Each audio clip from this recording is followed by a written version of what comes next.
बातमीपत्रामध्ये आता पाहणार आहोत गावाकडच्या काही महत्त्वाच्या 50 बातम्या अतिशय वेगवान स्वरूपात. सुरुवात करूयात. बुलढाणा जिल्ह्यातील मेहकर लोणार या 2 तालुक्यांना पावसानं अक्षरशः झोडपून काढले. ढगफुटी सदृश्य पावसामुळे शेकडो हेक्टरवरील शेती ही पाण्याखाली गेली असून अनेक घरांची पडझड झाली आहे. वाशिमच्या रिसोड तालुक्यातील पेडगावात 2 शेतकरी पैनगंगा नदीच्या पुरात अडकले होते. दोन्ही शेतकरी शेतात गेले असताना मुसळधार पाऊस झाला आणि नदीला पूर आल्यानं दोन्ही शेतकरी झाडावर चढले.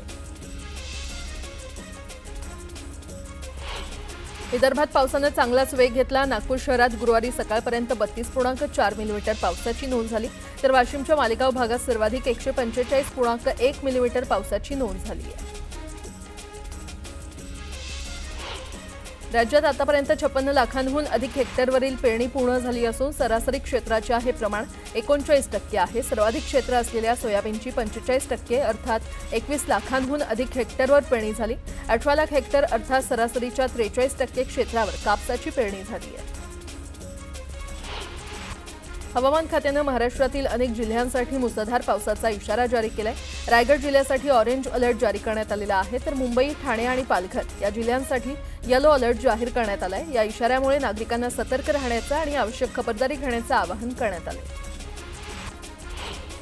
शक्तीपीठ महामार्गाच्या भूसंपादनासाठी राज्य सरकारनं 20,000 कोटी रुपयांची तरतूद करून महामार्ग रेटण्याचा प्रयत्न सुरू केला असतानाच शक्तीपीठ महामार्ग विरोध संघर्ष समिती आक्रमक झाली आहे. 1 जुलै रोजी कृषी दिनाचं औचित्य साधून शक्तीपीठ बाधित 12 जिल्ह्यात रास्ता रोको करण्याचा आणि जमिनीची मोजणी हाणून पाडण्याचा निर्णय घेतलाय.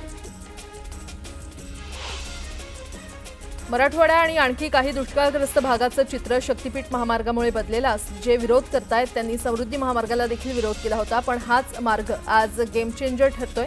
या शब्दात मुख्यमंत्री फडणवीसांनी शक्तीपीठ महामार्गाचं जोरदार समर्थन केलंय. मुंबई पोलिसांनी ठरवलं तर ते काहीही करू शकतात याची प्रचिती पुन्हा एकदा आली आहे. मुख्यमंत्री देवेंद्र फडणवीस यांचा सक्रिय पाठिंबा आणि पोलीस दलाची इच्छाशक्ती यातून मुंबईतल्या वेगवेगळ्या धर्माच्या 1500 वास्तूंवरचे भोंगे उतरवण्यात मुंबई पोलिसांना यश आलंय.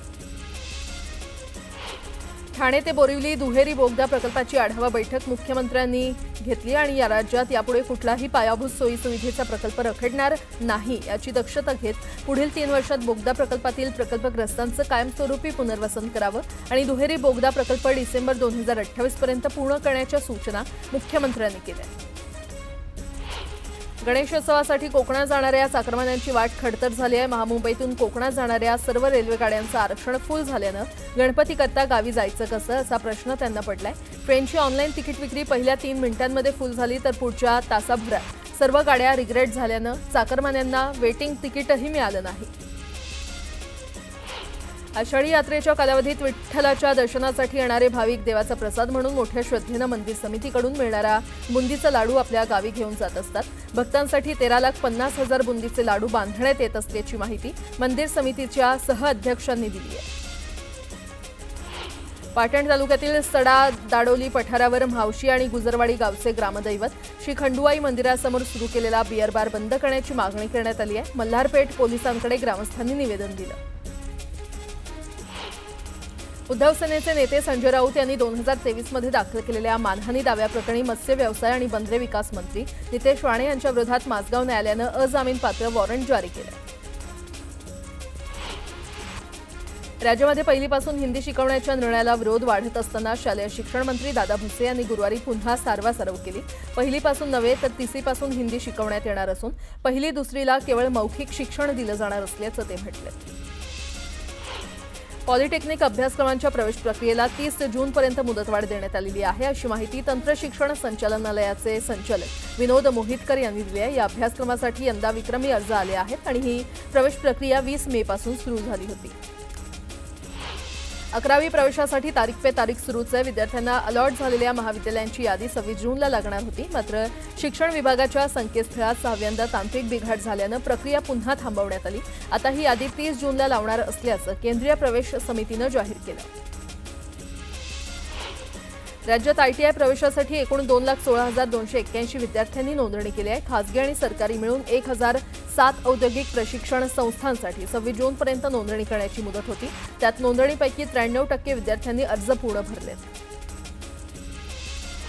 1 जूनपासून पहिल्या टप्प्यात 50 सोसायट्यांचे नळजोड बंद करण्याचा निर्णय पिंपरी चिंचवड महापालिकेनं घेतलाय. शहरातील 100हून अधिक सदनिका असलेल्या गृहनिर्माण सोसायट्यांना आवाहन करून देखील सांडपाणी प्रक्रिया प्रकल्प कार्यान्वित न केल्यानं 16 सोसायट्यांचे नळजोड महापालिकेनं खंडित केले. टाटा पॉवर कंपनीनं राज्यभरात वीज वितरण परवान्याची मागणी केली आहे. मुंबई ठाण्यामध्ये महावितरणाचं क्षेत्र वगळता अन्य क्षेत्र पुणे शहर, हवेली, मुळशी, मावळ, खेड तालुके आदी परिसरात वीज वितरण परवान्याची मागणी राज्य वीज नियामक आयोगाकडे याचिकेद्वारे केली आहे. विद्यार्थ्यांच्या सुरक्षित प्रवासासाठी शालेय वाहतूक करणाऱ्या बस आणि व्हॅनमध्ये 31 जुलैपर्यंत सीसीटीव्ही कॅमेरे बसवा, अन्यथा संबंधित बस, व्हॅन मालक आणि चालकांवर कारवाई करण्यात येईल असा आदेश प्रादेशिक परिवहन खात्याकडून काढण्यात आलेत. त्यामुळे सर्व स्कूल बस चालकांना सीसीटीव्ही लावणं बंधनकारक आहे. ऑटो रिक्षा आणि टॅक्सीच्या मीटरचं उशिरा रिकॅलिब्रेशन केलेल्या चालकांकडून मुंबईतील आरटीओ कार्यालयांनी 29,28,000चा दंड वसूल केलेला आहे.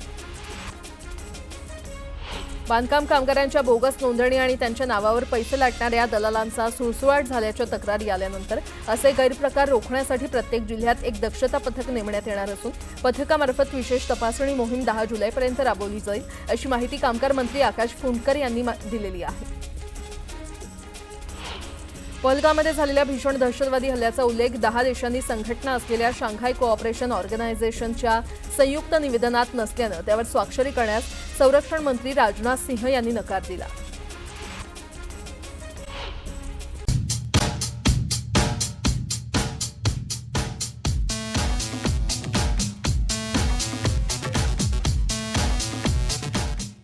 फॅशन जगतातला एक महत्त्वाचा फॅशन शो म्हणून इटलीच्या मिलान फॅशन शोची ओळख आहे. आंतरराष्ट्रीय फॅशन ब्रँड्स या शो मध्ये आपले लेटेस्ट कलेक्शन सादर करतात. प्राडा या जगप्रसिद्ध ब्रँडनं सुद्धा या शो मध्ये आपलं स्प्रिंग समर कलेक्शन लॉन्च केलं. या कलेक्शन मध्ये झळकली ती आपली महाराष्ट्राची कोल्हापुरी चप्पल.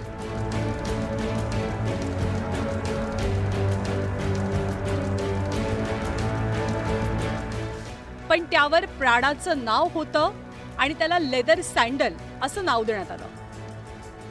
यात कुठेही भारताचा किंवा कोल्हापूरचा उल्लेखच नव्हता. मिलानमध्ये झालेल्या फॅशन शोमध्ये ह्या प्राडा कंपनीनं कोल्हापुरी चप्पलची हुबेहूब 100% कॉपी करून जे आमच्या कोल्हापुरी चप्पलचं जागतिक दर्जाचं जे ब्रँड आहे ते पूर्ण चोरलेलं आहे.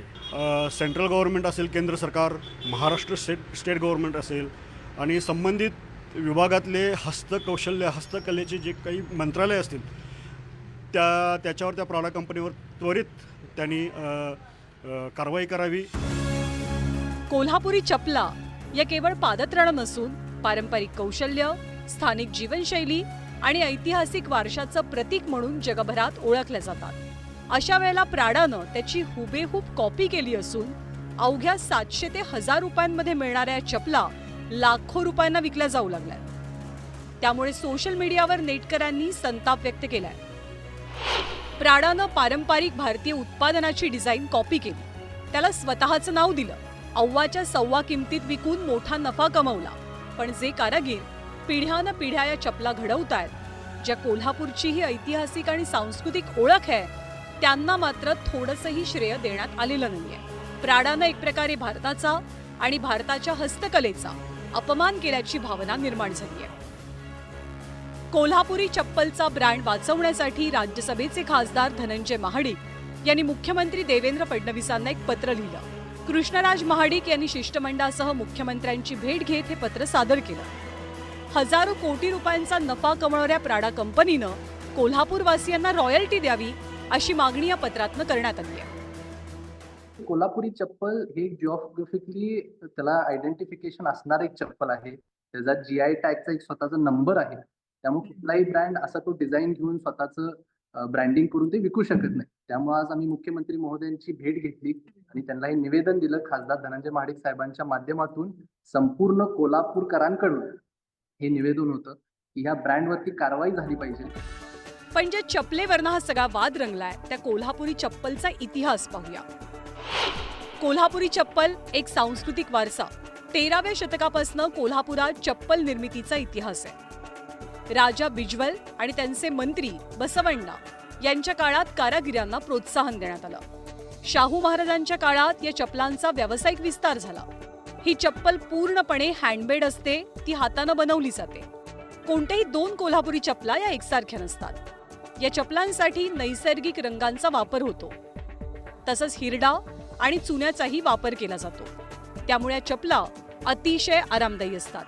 या चपलांच्या सोलमध्ये बियांचा वापर होतो, ज्यामुळे चालताना कर कर असा आवाज येतो. 2019 साली या चपलांना GI टॅगही मिळालाय, ज्यामुळे या चपला कोल्हापूरची ओळख बनल्या.